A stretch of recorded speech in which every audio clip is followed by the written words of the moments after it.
الحمد للہ رب العالمین والصلاة والسلام علی سید المرسلین اما بعد فاعوذ باللہ من الشیطان الرجیم بسم اللہ الرحمن الرحیم.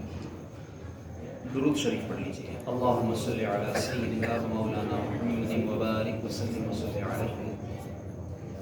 الحمدللہ آج سوال و جواب اور ہمارے دینی مسائل کا شرعی حل سے متعلق آج یہ 5واں سلسلہ ہے، اور الحمدللہ اس سلسلے میں ہم وہ سوالات کہ جو ہمارے دینی مسائل سے تعلق رکھتے ہوں وہ کرتے ہیں اور ان کے جوابات ہم دین اسلام کی روشنی میں حاصل کرتے ہیں.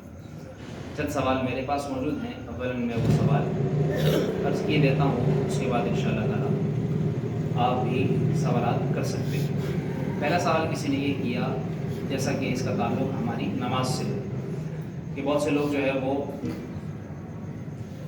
اپنی پینٹ فولڈ کر لیتے ہیں. تو سردیوں میں چونکہ لوگ شلوار کے نیچے سردی سے بچنے کے لیے، چونکہ ہمارے ہاں تو سردی کم ہے لیکن جو دوسرے علاقے ہیں سرد علاقے ہیں جہاں برف باری ہوتی ہے تو وہاں وہ شلوار کے نیچے پاجامہ، گرم پاجامہ پہنتے ہیں. تو کیا شلوار کے نیچے پاجامہ جو پہنا ہوا اس کو فولڈ کرنے سے نماز ہو جائے گی یا نہیں؟ اسی طریقے سے جو ہائی نائک پہنی جاتی ہے تو وہ ہائی نائک ہم گلے کے پاس سے اس کو بھی موڑتے ہیں، تو کیا اس کو موڑنے سے بھی کفے ثوب کا حکم لگے گا یا نہیں؟ شلوار اوپر سے موڑنے یعنی جو ہم اظہار بند کے پاس سے اندر گھس لیتے ہیں اس کا، اور نیچے سے بائیں سے فولڈ کرنے کا حکم تو بیان کر دیا تھا ہم نے ایک سلسلے میں. یہ اسی نوعیت کے دوسرے سوال ہے. اس کا جواب یہ ہے کہ اس اعتبار سے علماء فرماتے ہیں کہ اگر کوئی ایسا سلسلہ ہے کہ جس جگہ یا کوئی ایسا علاقہ ہے یا کوئی ایسا کپڑا ہے کہ جس کو پہنا ہی اسی طرح جاتا ہے، مثال کے طور پر جو ہائی نائک ہے وہ پہنی ہی فولڈ کر کے جاتی ہے، اس کا میڈ یعنی اس کی بناوٹ ہی ایسی ہے کہ اس کو اسی طرح فولڈ کر کے ہی پہنا جائے گا، اور اس میں جو ہے وہ اوپر تک اس کا کپڑا دیا جاتا ہے، تو اس لیے اس کو موڑنا وہ موڑنے کے حکم میں نہیں آئے گا. تو اس لیے ہائی نائک کو اگر کوئی فولڈ کر کے اس طرح سے نماز پڑھتا ہے تو اس کی نماز ہو جائے گی. لیکن چونکہ پاجامہ وہ موڑنے کے لیے نہیں بنایا گیا، وہ جو ہے وہ سیدھا سیدھا ہی پہنا جاتا ہے، تو اس لیے اس کو موڑنا یعنی نیچے سے اگر اس کو، چاہے وہ شلوار کے اندر ہی ہے، مثال کے طور پر اگر کوئی اندر الٹی بنیان پہن کر نماز پڑھے گا جان بوجھ کر تو نماز اس کی مکروہ تحریمی، یعنی ایک تو ہے بھول کر نماز اس نے پڑھ لی تو ایک اس کا حکم الگ ہے. لیکن اگر کسی نے جان بوجھ کر الٹی بنیان اندر پہنی ہوئی ہے، جان بوجھتے ہیں، اس کو پتہ بھی ہے کہ میں نے الٹی بنیان پہنی ہوئی ہے اور اب وہ جو ہے نماز پڑھ رہا ہے، تو پھر اس کی نماز مکروہ تحریمی یعنی واجب الاعادہ ہوگی. واجب الاعادہ کا کیا مطلب ہے کہ اس کو نماز دوبارہ دہرانی ہوگی. تو اس لیے اس سوال کا جواب یہ مختصر ہوا کہ پاجامہ جو ہے وہ چاہے اوپر پہنا ہے یعنی اوپر والی شلوار ہو یا اندر نیچے پہنا ہوا پاجامہ ہو، اس کو فولڈ نہیں کر سکتا. جبکہ جو ہائی نائک ہے وہ چونکہ ویسے ہی بائی میڈ ہی ایسی ہے تو اس وجہ سے اس کا فولڈ کرنا، وہ فولڈ کرنے کے یعنی کف ثوب جس کو سمجھ کہتے ہیں ہم، کف کا مطلب ہوتا ہے کہ لپیٹنا، یہ یوں لپیٹنا، اس کو کہتے ہیں کف. ٹھیک ہے، تو یہ ناجائز ہے، اور نماز اس طرح اگر کوئی پڑھے گا تو اس کی نماز مکروہ تحریمی ہے. اور ثوب کہتے ہیں کپڑے کو، تو کپڑے کو الٹا کرنا یہ مکروہ تحریمی ہے. ٹھیک ہے، یہ سوال کا جواب. جی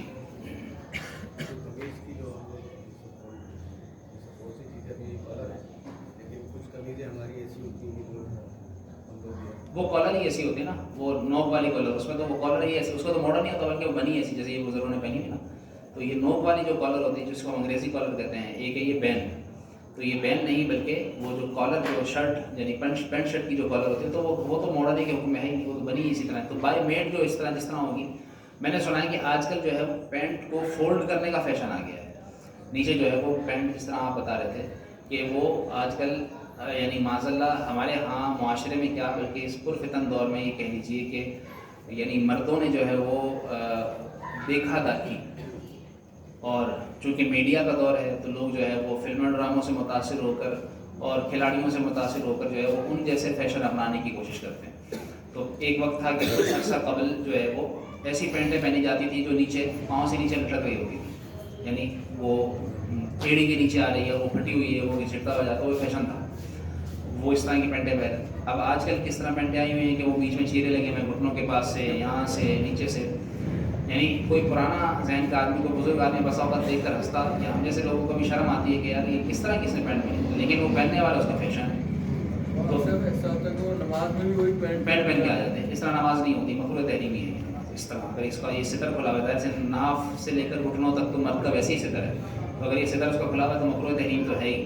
اور اگر چوتھائی سے زیادہ نظر آ رہا ہے تو پھر تو اس کی نماز ہوگی ہی نہیں, یعنی نماز ہی تو اس پر فرض رہے گی دوبارہ پڑھنا. ایک واجب الادا کا حکم اور ہے اور فرض ہونے کا اور ہے. تو اس وجہ سے اس طرح کی پینٹ, اور پھر اس طرح آج کل جو ہے وہ پھر کیا ہوا کہ جو مرد آہستہ آہستہ وہ جو لٹکی ہوئی پینٹ جو ایڑی کے نیچے گھسٹتی ہوئی جاتی تھی, اب وہ شارٹ ہوتے ہوتے ہوتے اب جو ہے وہ فولڈ ہونا شروع ہو گئی. اب یہ فیشن آ گیا کہ اس کو فولڈ کر کے اوپر کر کے جو ہے پہنتے ہیں. اب ساکس پہنے جاتے ہیں, شارٹ ساکس, اور پھر جو ہے وہ پینٹ کو اوپر سے فولڈ کر دیا جاتا ہے, اور اپنی معاذ پینڈلیاں جو ہے وہ باقاعدہ بال اس کے صاف کر کے وہ دکھایا جاتا ہے. جس طرح معاذ اللہ بعض خواتین بھی اس طرح کرتی ہیں کہ وہ چست اس طرح کے پاجامے یا پینٹ پہننے لگی ہیں یا اس طرح کے کپڑے پہننے لگے ہیں کہ جس سے جو ہے معاذ اللہ ان کی یہ پنڈلیاں تک نظر آتی ہیں. تو یہ یاد رکھیے کہ یہ ناجائز اور حرام ہے. اور اس طرح اگر نماز کپڑے اس طرح کی نماز کپڑے پہن کر نماز پڑھیں گے تو مرد پڑھیں گے اس طرح فولڈ کر کے, تب بھی مکروہ تحریمی کہلائے گی. اور اگر عورتیں پڑھیں گی تو ان کا تو یہ حصہ نظر آنا ہی نہیں چاہیے, تو ہے ہی پردہ, تو ان کی تو نماز ہوگی. درود شریف پڑھ لیجیے. اللہم صلی علی سیدنا و مولانا محمد وبارک وسلم وصلی علیہ. اسی طرح ایک اور سوال ہے, کرسی پر نماز بیٹھ کر پڑھنا. ٹراؤزر کے حوالے سے اس کا یہ اب یہ آگے بڑھ جائے گا پھر وہ رہ جائے گا. اچھا, ٹراؤزر کسی نے پہنا ہو سردی سے بچنے کے لیے, اب اس نے فولڈ تو نہیں کیا, مگر اب وہ نیچے سے دکھ رہا ہے تو اس کو دکھنے سے برا لگ رہا ہے. اب شلوار پہنی اور نیچے سے ٹراؤزر دکھ رہا ہے, اب اس نے اوپر کر لیا اور یہاں تک کہ وہ گھٹنوں سے اوپر لے گیا کہ یہاں تک لے آیا. اب اس میں وہی حکم آئے گا کہ نماز نہیں ہوگی. دیکھیں, اگر تو چونکہ اس کے اصل تو گھٹنے چھپے ہوئے ہیں, ایک تو ہے اس کو موڑا نہیں بلکہ کھینچ لیا اوپر, تو نیچے سے چونکہ اس کے الاسٹک ہوتی ہے نیچے ٹراؤزر کے, تو وہ اس کے اندر اتنی یہ لچک ہوتی ہے کہ اس کو اوپر سیدھا اوپر کر لیا جائے تو وہ گھٹنوں سے اوپر بھی کر لے گا, تو وہ موڑنے کی اس کو ضرورت نہیں پڑے گی, تو تب تو ہے ٹھیک. لیکن اگر اس نے اس کو موڑا تو پھر جو ہے وہ کفِ صوت کے حکم میں آ جائے گا. ٹھیک ہے, ٹھیک ہے. اسی طریقے سے جو اگلے سوال میں کرا تھا کہ نماز جو ہے وہ کرسی پر بیٹھ کر پڑھنے کا, آپ کو یہ معلوم ہے کہ نماز کرسی پر بیٹھ کر کون پڑھ سکتا ہے, یعنی کس کے لیے اجازت ہے کہ وہ کرسی پر بیٹھ کر نماز پڑھے. ہمارے ہاں تو اب میں معاذ اللہ کسی پر تنقید نہیں کر رہا اور کسی پر تانا نہیں کر رہا. اللہ تعالیٰ ہم سب کو محفوظ فرمائے. جو معذور ہیں وہ معذور ہیں, میں ان کی بات نہیں کر رہا. میں ان کی بات کر رہا ہوں کہ جو دیکھا دیکھی یا تھوڑی سی جو ہے وہ مجبوری, مثال کے طور پر اگر وہ گھر سے چل کر مسجد میں آ رہا ہے, میں یہاں کی بھی بات نہیں کر رہا, جہاں میں پہلے تھا وہاں پر تو ایک صف کے اندر 6 کرسیاں لگی ہوتی, یعنی آدھی صف کم و بیش یہاں سے اور آدھی صف وہاں سے کم و بیش کرسی سے بھری ہوتی تھی. یعنی ایسا محسوس ہوتا تھا جس طرح آپ دیکھیں کہ عیسائیوں کے چرچ کے اندر اس طرح سے نہیں, کرسیاں ان کی لگی ہوتی باقاعدہ, وہ تو کرسیاں ہی لگا کر جو ہے وہ اپنی بائبل پڑھتے ہیں, جو بھی پڑھتے ہیں ان کی عبادت کا طریقہ ہے. تو کبھی کبھی ایسا کانسیپٹ آنا محسوس ہو جاتا ہے, لگتا ہے کہ ایک وقت یہ آ جائے گا کہ اتنی کرسیاں لگنے لگیں گی معاذ اللہ نہ کرے کہ مساجد کے اندر کہ یوں محسوس ہونے لگے کہ جیسے گویا یہ چرچ ہے. تو اس لیے اس کی قباحت کو ہمیں ضرور بیان کرنا چاہیے کہ یہ کس کو اجازت ہے کرسی پر نماز پڑھنے کی اور کس کو نہیں. جس کو دیکھو وہ بس اس کو مثال کے طور پر اس سے بیٹھا نہیں جا رہا تو وہ کرسی پر بیٹھ کر نماز پڑھے گا. کیا ایسا ہے؟ ایسا نہیں ہے, اس طرح نہیں ہے. یاد رکھیے کہ نماز اگر کوئی شخص صرف کھڑے ہو کر وہ سورہ فاتحہ پڑھ سکتا ہے تو اس کے لیے کھڑے ہو کر اتنا کھڑا ہونا اور پھر سورہ فاتحہ پڑھنا, اس کے بعد بیٹھنے کی اس کو اجازت ہوگی. اگر اتنا بھی نہیں کھڑا ہو سکتا تو کسی کا سہارا لے کر, چاہے وہ دیوار کی ٹیک لگا کر ہی کیوں نہ صحیح. پہلے کے دور میں چونکہ دیواریں تو پہلے کے دور میں لکڑی کے ستون ہوتے تھے اور اس سے قبل جو ہے وہ غلاموں کا دور تھا. تو یہاں تک علماء نے کتابوں میں لکھا ہے کہ اگر اپنے نوکر کا سہارا لے کر بھی کھڑا ہو سکتا ہے تو نوکر کا سہارا لے کر کھڑا ہو کر نماز پڑھے گا. تو اب تو جو ہے وہ لوگوں نے ایسا عام وہ بنا لیا ہے کہ بس ذرا سی تکلیف ہوئی تو وہ تیسری گلی سے, چوتھی گلی سے, 8ویں گلی سے چل کر پیدل آئے گا, یا گھر کا سودا صرف لینے کے لیے ہر جگہ گھوم رہا ہے وہ, لیکن جو ہے وہ مسجد میں آ کر نماز پڑھنے کی کرسی پر بیٹھ جائے گا. تو یاد رکھیے اس کی اجازت نہیں ہے.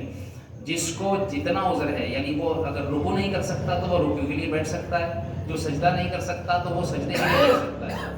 اگر کسی کو سجدہ نہیں کرنا, یعنی کرسی پر وہ بیٹھ کر سجدہ کرے گا تو ہی ادا ہوگا, تو اس سے پہلے اس کے لیے کھڑا ہونا اور رکوع کرنا وہ کھڑے ہو کر ہی کرنا ہوگا. صرف وہ سجدہ کرسی پر بیٹھ کر کرے گا. اسی طریقے سے جس کو جو ہے وہ رکوع صرف جو ہے وہ بیٹھ کر کرنے کی اگر مشکل ہے کہ اس سے رکوع نہیں ہو سکتا, گر جائے گا, وہ ایسی پریشانی اس کی ٹانگوں میں ایسا درد ہے, تو صرف وہ بیٹھ کر رکوع کرے گا, باقی کھڑے ہو کر وہ قیام کرے گا ہی کرے گا, اس پر وہ فرض رہے گا. تو یہ جو کرسی پر نماز بیٹھ کر پڑھنے کا جو حکم ہے یاد رکھیے یہ اس کے لیے ہے کہ جس کو عذر واقعتاً ہو کہ وہ اتنا چل ہی نہ سکتا ہو یا اتنا کھڑا ہی نہ ہو سکتا، کھڑا ہوگا گر جائے گا. تو عموماً میں نے اب تک جو ہے وہ کوئی ایسا مریض یعنی کوئی ایسا معذور نہیں دیکھا کہ جو کھڑا ہی نہ ہو سکتا ہو. وہ کھڑے ہو کر باقاعدہ یوں کرسیاں سے، اب یہ اس طرح کھڑا ہونا کیا آسان ہے، یہ گھٹنوں کے بل میں وہ کھڑا ہو کر یہ کرسی باقاعدہ سیدھا کر، ابھی اس کے گھٹنوں میں اتنی جان ہوتی ہے کہ وہ کرسی سیدھی کر رہا ہے باقاعدہ. سمجھ رہے بات؟ تو یہ اتنی جان ہونے کا مطلب کیا ہے کہ وہ کھڑا بھی ہو سکتا ہے. ٹھیک ہے، تو جب وہ کھڑا ہو سکتا ہے تو اس پر قیام فرض رہے گا. اب وہ قیام کو نہیں چھوڑ سکتا، تو کرسی پر نماز پڑھنے کی اجازت تب ملے گی جب وہ اتنا معذور، اور اتنا معذور ہونے کا مطلب یہ کہ وہ کھڑا ہی نہ ہو سکتا. اب تو اس کے لیے مسجد میں آنا ہی فرض نہ رہا، اس پر جماعت بھی واجب نہ رہی، اب تو وہ گھر میں بھی نماز پڑھ سکتا ہے. تو اللہ تعالیٰ ایسی ہمت دے اتنے معذور کو کہ وہ مسجد آتا ہے تو پھر وہ معذور اگر آ کر نماز پڑھتا ہے تو اس طرح پڑھے جس طرح شریعت نے اس کو اجازت دی ہے. ٹھیک ہے، یہ مختصر سی میں نے گفتگو کی. کرسی پر نماز پڑھنے کے مسائل سے متعلق ایک باقاعدہ رسالہ بھی ہے، اس پر بھی آپ اس کو بھی مطالعہ کر سکتے ہیں، اور اس کی تفصیل جو ہے وہ فقہاء نے باقاعدہ فتاوی جات کی صورت میں بھی تحریر کی ہے، تو وہاں سے بھی آپ اسے دیکھ سکتے ہیں. درود شریف پڑھ لیجیے. اللہم صلی علی سیدنا و مولانا محمد مبارک وسلم وصلی علیہ. جی جس وقت کرسی کے اوپر کھڑا ہو کے آپ کہتے ہیں قیام کے اندر کھڑا ہو جائے تو سب ٹیڑھی ہو جاتی ہے. اگر وہ قیام کرے گا کرسی رکھی ہوئی اس نے تو پھر سب ٹیڑھی ہو جائے. دیکھیے یہاں پر ایک اور انہوں نے اچھی توجہ دلا دی. یاد رکھیے کہ ہمارا دین اسلام اتنا فلیکسیبل ہے، اتنی اس پہ لچک رکھی گئی ہے کہ دین اسلام رخصت دیتا ہے. دین اسلام جب کہیں عزیمت کا اور رخصت کا معاملہ ہے، عزیمت اور رخصت سمجھتے ہیں، مثال کے طور پر اگر کسی کو گن رکھ دی کسی نے اور اس نے کہا کہ تم جو ہے وہ کہو اللہ نہیں ہے معاذ اللہ، اب اس کو جان کا خطرہ ہے، اس کو پتہ ہی مار دے گا مجھے. ٹھیک ہے، جیسے بعض مسلم ممالک میں حال ہے، شام میں، فلسطین میں، عراق میں وغیرہ وغیرہ. اب اس کو پتہ ہی مار دے گا مجھے، تو اب اس کو اجازت ہے کہ وہ منہ سے ہی کہہ دے. یہ اس کو رخصت ہے، یہ اس کو کیا ہے؟ رخصت ہے. اگر وہ کہہ بھی دے گا تو کافر نہیں ہو. اور اگر اب بھی وہ رخصت پر عمل نہیں کرتا اور اب بھی وہ عزیمت پر ڈٹا ہوا ہے، کہتا ہے نہیں ابھی بھی نہیں کہوں گا چاہے تو مار دے، تو اب اگر اس کو مار دے گا تو وہ شہید کہلائے گا. ٹھیک ہے، تو دین اسلام کے اندر ہمارے عزیمت کے مقابلے میں رخصت کا پہلو بہت زیادہ اجاگر کیا گیا. یعنی آپ دیکھیے کہ بندے کو کفر تک کی کہنے کی اجازت ہے کہ جب اس کی جان کو خطرہ ہو. تو جب انسان آپ دیکھیے نا، شریعت کہتے ہیں کھڑے ہو کر نماز پڑھو. اب رخصت کیا ہے کہ تم اگر کھڑے نہیں ہو سکتے، نہ ہو سکنے کا مطلب نہیں ہو سکتے، سمجھ بات؟ جب نہیں ہو سکتے تو بیٹھ کر نماز پڑھو، اور جب بیٹھ کر نہیں نماز پڑھ سکتے تو تم لیٹ کر نماز پڑھو، اور جب تم لیٹ کر بھی نماز نہیں پڑھ سکتے تو کروٹ پر نماز پڑھو. رخصت ہے نا، کروٹ پر بھی نہیں پڑھ سکتے تو میں رخصت ہے کہ تم جو ہے وہ اشارے سے نماز پڑھو، ہاتھ کے اشارے سے یوں بس لیٹے لیٹے یا کسی طرح بھی جس طرح تم پڑھے ہو. یوں بھی نہیں پڑھ سکتے تو یہاں تک فرمایا کہ آنکھوں کے اشارے سے نماز پڑھو، آنکھوں کے اشارے سے نماز پڑھو. لیکن نماز پڑھیں، حتیٰ کہ فرمایا کہ تمہاری اتنی بھی حالت نہیں کہ تم اتنے سکتے میں آ گئے ہو کہ تم آنکھ بھی نہیں جھپکا سکتے، تو دل میں یہ سوچو کہ اب میں رکوع میں ہوں، اب میں قیام میں ہوں، اب میں سجدے میں ہوں، تو تمہاری نماز کا حکم تم سے اٹھ جائے گا. اتنی دیکھیے دین اسلام نے رخصت دی ہے نا. اسی طریقے سے آپ دیکھیے کہ انسان کے پاس کھانے پینے کو کچھ نہیں ہے. اب اس مٹی کھانا ویسے حرام ہے، مٹی اگر کوئی کھائے گا تو مٹی کھانا حرام ہے، لیکن اب اس کو پتہ ہے کہ کھانے کے جیسے اب زلزلے میں ہوا لوگ دب گئے، اب جو دبا ہوا ہے مثال کے طور پر، اب اس کے بعد مٹی ہے آس پاس، دب گیا نا، ملبہ ہے، اب اس کو جان بچانے کے لیے اس وقت وہ مٹی کھانی پڑی تو اس کے لیے رخصت ہے. ٹھیک ہے، اسی طرح کسی کے پاس کوئی حلال چیز نہیں ہے، حرام چیز ہے، تو اس حرام چیز کو کھا کر اپنی جان بچائے گا. تو جان بچانا فرض ہے، اس جان بچانے کے لیے دین اسلام نے کتنی رخصت دی کہ جو چیز حرام ہے تم اس کو بھی کھا لو اور اپنی جان بچاؤ. تو یہ دین اسلام کا حسن ہے نا. اسی طرح جو آپ کرسی والا سوال کر رہے ہیں کہ ہمیں رخصت دی ہے کہ چلے مجبوری ہے نا، اب تو مجبوری ہے، تو اب یہ صف ٹیڑھی نہیں کہلائے گی. بلکہ جو اصل سوال کرنے کا جواب دیا تو یہ دینا تھا کرسی کے معاملے میں کہ اس طرح نماز شروع ہوئی، پہلی صف تو چلے بھر جاتی ہے، دوسری بھی بھر گئی، اب تیسری صف مثال کے طور پر 3 بندے کھڑے ہیں تیسری صف میں، اب کوئی کرسی والا آیا، اب وہ کرسی والا کیا کرتا ہے، کونے میں کرسی لگا دیتا ہے. یاد رکھیے تو اس کا یہ کونے میں کرسی لگانے کی اجازت نہیں ہے، وہ یہ صف توڑ، اب یہ صف خراب کر رہا ہے. وہ صف کا حکم یہ ہے کہ جہاں تک بندے آ گئے اب کرسی بیچ میں بھی لگانی پڑے تو بیچ میں لگا کر نماز ادا کرے گا. تو اس کا بھی لوگوں کو علم نہیں ہے. کونے کونے میں کرسیاں ٹھیک ہے، حسن ہے صف کا، کونے میں ہی لگانی چاہیے، میں یہ نہیں کہہ رہا کونے میں نہیں لگائیں، کونے میں ہی لگائیں، لیکن آپ جب دیکھیں کہ پیچھے اب صف لگ رہی ہے اور بندے اب کونے تک نہیں آ رہے، اور ابھی اگر میں کونے میں لگا کر بیٹھ جاؤں گا تو بیچ میں صف میں خلا رہ جائے گا، تو یہ جو خلا رہ جائے گا اس خلا کی وجہ سے یاد رکھیے کہ باقاعدہ وعیدیں بیان ہوئی ہیں۔ تو اس طرح صف کو مکمل کرنا ہے، چاہے وہ کرسی والا ہو تو ایسی صورت میں وہ چونکہ کھڑا ہو رہا ہے لیکن اب وہ بندہ نہیں کھڑا ایک طرح سے، اب وہ اس کی کرسی گویا ہے کہ صف میں موجود ہے تو سمجھ لیں کہ اس کی صف سیدھی ہے، ٹھیک ہے، تو اس پر جو ہے وہ صف ٹیڑھی ہونے کا حکم نہیں لگے گا۔ اسی وجہ سے جو ہے وہ یہ میں صف سے متعلق ایک اور مسئلہ بیان کیے دیتا ہوں جو انشاءاللہ بہت زیادہ مفید ہوگا۔ علماء نے لکھا ہے، اعلیٰ حضرت علیہ رحمہ سے یہ سوال کیا گیا کہ نماز کے دوران صف کو سیدھی رکھنے کا کیا حکم ہے۔ علماء نے لکھا ہے کہ جب صف لگائی جائیں تو 3 چیزیں ضروری ہیں، 3 چیزیں، اور باقاعدہ اعلیٰ حضرت علیہ رحمہ نے لکھا ہے کہ اگر اس طرح صف کے اندر یہ 3 چیزیں نہ ہوں جو ہمارے معاشرے میں آج کل نہیں ہیں تو اس وجہ سے ہمارے دلوں کے اندر جو ایک دوسرے کے خلاف بغض بھر رہا ہے اس کی ایک وجہ یہ ہے کہ لوگ صف کو درست نہیں بناتے، اور رسول اللہ صلی اللہ علیہ وسلم نے صحابہ کرام علیہم رضوان سے ارشاد فرمایا کہ صحابہ تم اس طرح صف بنایا کرو جس طرح فرشتے اللہ کی بارگاہ میں کھڑے ہو کر صف بناتے ہیں، اور فرمایا صحابہ نے یا رسول اللہ صحابہ فرشتے کیسے صف بناتے ہیں؟ تو آپ صلی اللہ علیہ وسلم نے فرمایا وہ ایسے صف بناتے ہیں کہ بیچ میں خلل نہیں چھوڑتے، ذرا سا بھی خلا نہیں چھوڑتے، وہ کندھے سے کندھا یعنی جوڑ کر وہ کھڑے ہوتے ہیں، یعنی جس طرح وہ صف ان کی صف بنانے کا انداز، مطلب یہ کہ صف میں خلا نہ رہے۔ تو 3 چیزیں ہیں، ایک تو یہ ہے کہ صف کو سیدھا رکھنا، صف کو سیدھا رکھنا۔ اب صف بسا اوقات ٹیڑھی ہو رہی ہوتی کہ بندہ جو ہے ایک آگے کھڑا ہے ایک پیچھے کھڑا ہے تو یہ صف ٹیڑھی ہو گئی، تو یہ صف ٹیڑھی سے بچنے کا طریقہ یہ ہے کہ ہم اپنی ایڑیاں ایک سیدھ میں کریں۔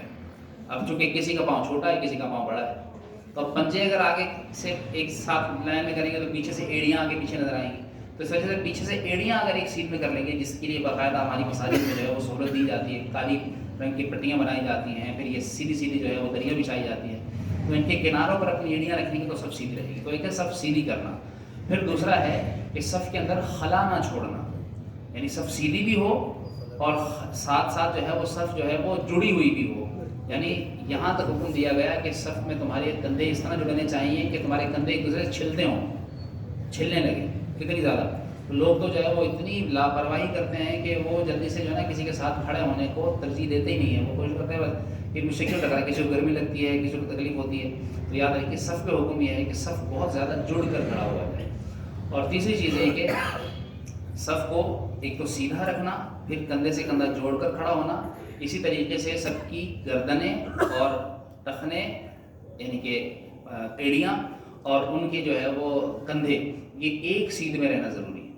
تو مربوط صف رکھنا یعنی تراس جس کو کہا گیا، کہ اس کا تراس کا حکم ہے کہ اس میں اندر ایک دوسرے کے ساتھ مرصوص ہوں۔ قرآن کریم میں اللہ تعالیٰ نے ارشاد فرمایا کہ کأنہم بنیان مرصوص، باقاعدہ قرآن کریم کے اندر ایک سورت ہے سورہ صف، تو اس پہ آپ دیکھیے کہ اللہ تبارک و تعالیٰ نے فرمایا ان اللہ یحب الذین یقاتلون فی سبیلہ کأنہم بنیان مرصوص، اللہ ان بندوں سے محبت فرماتا ہے جو اس کی راہ میں جہاد کرتے ہیں اور ایسے کھڑے ہو جاتے ہیں کہ جیسے وہ سیسا پلائی ہوئی دیوار کھڑی کی ہوئی ہو، ایسی سیسا پلائی دیوار کی مانند جو ہے وہ صفوں کو تشبیہ دی گئی۔ تو اس لیے صف کی بڑی تاکید ہے، صف کو بہت زیادہ سیدھا رکھنے کی کوشش کرنی چاہیے اور صف کو مکمل کرنا چاہیے۔ ایک ہے صف سیدھی کرنا، ٹھیک ہے، پھر صف سیدھی کرنے کے ساتھ ساتھ کندھے سے کندھا جوڑ کر خلل نہ ہونے دینا، اور تیسرا ہے صف کو پورا کرنا، یعنی بعض آدھی صف چھوڑ دیتے ہیں اور پیچھے نماز شروع کر دیتے ہیں، تو یہ بھی نہ ہو۔ صف کو سیدھا بھی کرنا ہے، صف میں گیپ بھی نہیں کرنا اور صف کو پورا بھی کرنا ہے، جب تک دونوں کونوں تک صف پوری نہ ہو پیچھے نماز شروع نہ کریں۔ درود شریف پڑھ لیجیے، اللہم صلی علی سیدنا و مولانا محمد وبارک وسلم علیہ۔ 6 منٹ اور باقی ہیں، جس نے سوال کرنے کا اور کوئی سوال کریں بھائی، کسی آپ ماشاءاللہ سب آتے ہیں نا، بلا جھجک سوال کیا کریں، پھر اگر کوئی اور نہیں کرتا تو پھر یہ کریں۔ جی بولے، شرمائے نہیں۔ ابھی آپ نے اذان کے بارے میں بتایا تھا کہ اس کا ثواب ہوتا ہے، تو آیا یہ جب خطبہ کیا جاتا ہے اس میں کرنا ضروری ہے یا نہیں؟ خطبے کی اذان، خطبے کی اذان کا جواب، خطبے کی اذان کا جواب مقتدی نہیں دیں گے، خطبے کی اذان کا جواب مقتدی اس کے بارے میں لوگوں کو کافی علم نہیں ہے، تو اس کے بارے میں اس کے بعد متعلق حکم ہے۔ اس کی آسان سی تشریح یہ ہے کہ جب خطبے کی اذان ہو تو خطبے کی اذان خطبے میں ہی شامل علماء نے کی ہے، اس لیے یاد رکھیے کہ اس دوران چپ بالکل چپ ہو کر اذان سننا مقتدی پر لازم ہے، واجب ہے کہ وہ اس وقت اذان سنیں گے اور اس دوران جو ہے وہ کوئی کام کوئی بات نہیں کر سکتے، اس دوران کوئی بات کرنا یہ حرام ہے جی۔ باقی اذان کا جواب دینا۔ ہاں باقی جو دوسری اذان ہوتی ہے یعنی پہلی اذان ہوتی ہے اس اذان کا جواب دینا چاہیے، ٹھیک ہے جی۔ آپ کی حضرت علی رضی اللہ تعالیٰ کا قول ہے جب رزق میں تنگی ہو تو اللہ سے تجارت کرنا سٹارٹ کر دو، اس کو تھوڑا ایکسپلین کریں۔ بہت اچھی بات پوچھی انہوں نے کہ جب رزق میں تنگی ہونا شروع ہو تو اللہ سے تجارت کرنا شروع کرو۔ اللہ سے تجارت کون کر سکتا ہے؟ قرآن کریم میں اللہ تعالیٰ نے ارشاد فرمایا من یقرض اللہ قرضا حسنا، کون ہے جو اللہ کو قرض حسن دے گا؟ اللہ کو کوئی قرض دے سکتا ہے؟ قرض وہ لیتا ہے نا جو محتاج ہو، تو اللہ تعالیٰ تو کسی کا محتاج نہیں، تو اس کو کون قرض دے گا؟ قیامت کے دن اللہ کی بارگاہ میں باقاعدہ جب کچھ لوگ پیش ہوں گے تو اللہ تبارک و تعالیٰ کسی سے فرمائے گا اے بندے میں کپڑوں کے بنا محتاج تھا، تو نے مجھے کپڑے نہیں پہنائے۔ اللہ تعالیٰ فرمائے گا میں بھوکا تھا، تو نے مجھے کھلایا نہیں، میں پیاسا تھا، تو نے مجھے پلایا نہیں۔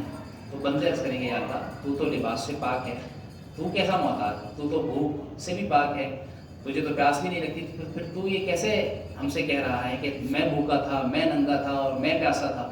تو اللہ تعالیٰ فرمائے گا میرے بندے بھوکے پیاسے تھے، میرے بندوں کے پاس کپڑے نہیں تھے، وہ جو محتاج تھے تو نے انہیں نہیں پہنایا، اگر تو انہیں پہناتا تو میں آج تجھ سے یہ شکوہ نہ کرتا۔ میرے بندوں کی خدمت کرنا یہ دراصل میری شکر گزاری کے مترادف ہے۔ سبحان اللہ۔ تو تم نے ان کے ساتھ اچھا سلوک کیا ہوتا تو اس وقت میں تمہیں آج اس کا اجر عطا فرماتا، تمہیں آج میں جنت کی نعمتیں کھلاتا، آج میں تمہیں مشروبات پلاتا، آج میں تمہیں جنتی حلے پہناتا، سبحان اللہ۔ ایسے لباس پہناتا کہ جن کی قیمت دنیا اور اس کے اندر جو کچھ ہے اس سے کہیں زیادہ ہے۔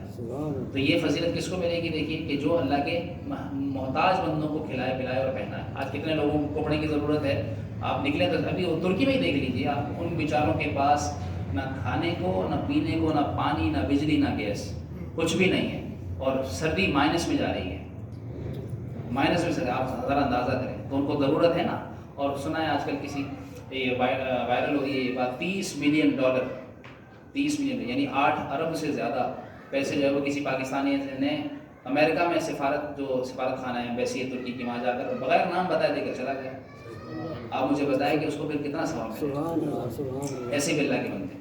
تو آپ نے جو فرمایا کہ تجارت اللہ سے کرو، یہ تو اللہ، یہی تو تجارت ہے اللہ سے، کہ اللہ تبارک و تعالیٰ کو تم اللہ کی بارگاہ میں، اللہ کی بارگاہ سے مراد ابھی ہماری مسجد بن رہی ہے، یہاں ضرورت ہے۔ رسول اللہ صلی اللہ علیہ وسلم کی بارگاہ میں کوئی آتا تھا کہتا تھا یا رسول اللہ مجھے جو ہے وہ ماں کے لیے کچھ کرنا ہے، تو آپ صلی اللہ علیہ وسلم نے فرمایا تم کنواں کھود دو، کنواں اور کھدوا کر اس کا پانی مسلمانوں پر وقف کر دو۔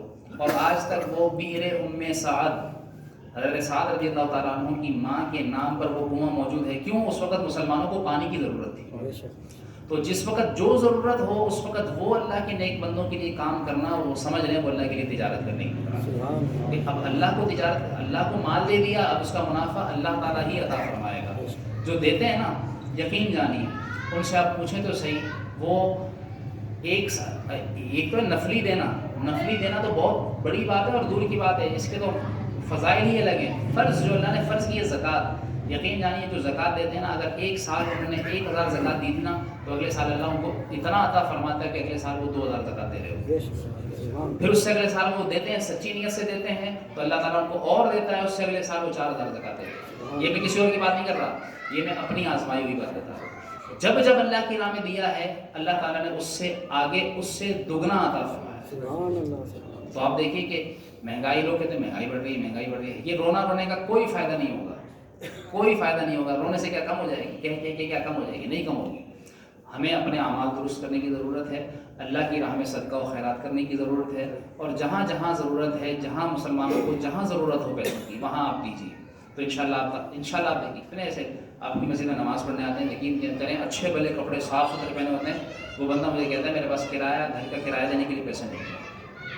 ایسے لوگ ہیں بظاہر سفید پوش ہیں، اب گھر کا کرایہ جس کے پاس دینے کے پیسے نہ ہوں، مجھے بتائیے کیا کرے گا؟